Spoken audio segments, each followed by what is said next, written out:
Taylor Elwood, your mad scientist and magical experimenter at Magical Experiments, and today I want to talk about divine madness. When you think of the word mad, uh, aside from associating it with anger, you might also associate it with crazy. And you wouldn't be wrong. I mean, that certainly can be what it's about. I think that sometimes it can be very useful to go mad. As I wrote some time back, sometimes you have to go mad in order to find your sanity. And for me, what that really meant is that I had to give up all of the things I was doing on a regular basis and do things completely differently. And some people would look at what I'm doing right now and say, he's crazy, he's mad, he's going and he's totally changing the direction of everything he's doing. And why? Because, well, he just feels driven to do it. There's just this emotional impetus. There's this drive in him that's kind of crazy. And they wouldn't be wrong. There it is. Because I know on some level that I'm not satisfied with where I'm at and what I'm doing. So I am changing things because I feel that in changing them, I will be able to discover what does feel right for me. And that's what I mean by that sometimes you have to go mad in order to find your sanity.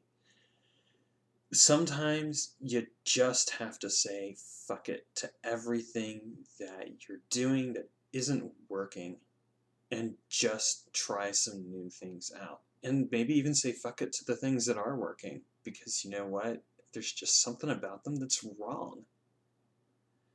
That's part of what I do as a mad scientist and magical experimenter. I don't just settle for what other people tell me about how to practice magic or how to do any of the other various things that I'm doing in life. I will try and learn from those people because I think that it's important. You can learn a lot from other people and their perspectives.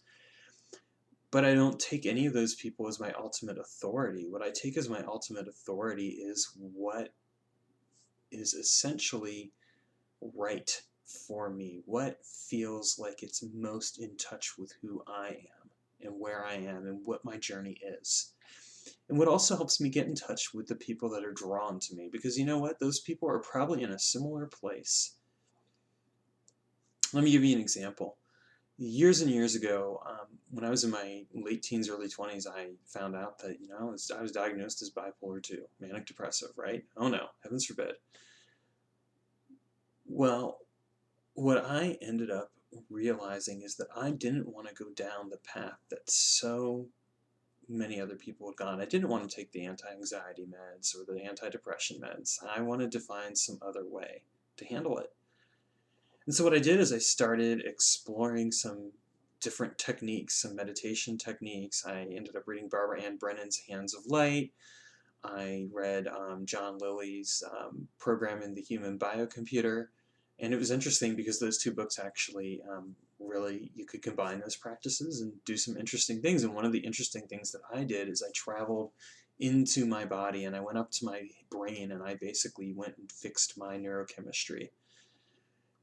I changed the uptake cycle of the serotonin and really just slowed it down so it wasn't going through so fast.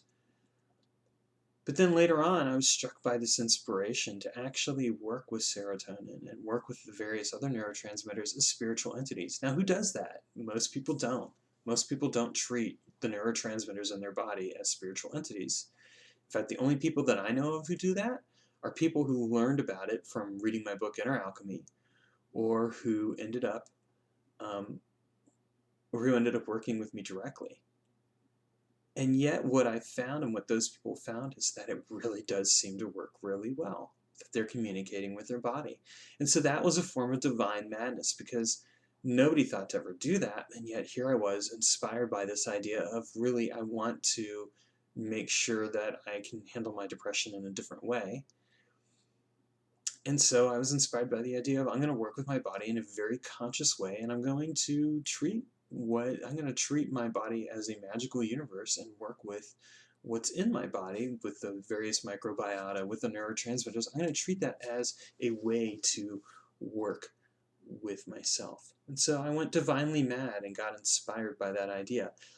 And as I said, this has happened many times over in my life. And I think it's a good thing. So here's my challenge for you. Yes, there's a little challenge here. Is take a look at your own life and ask yourself, how can you take on a different perspective in your current situation, something that just like goes against everything that you know right now, and just see where it takes you. What does it teach you? How does it help you? Go a little mad and see if you find your sanity as a result. Have a comment below. Feel free to leave it, and thanks for watching. And if you found this video helpful, please subscribe.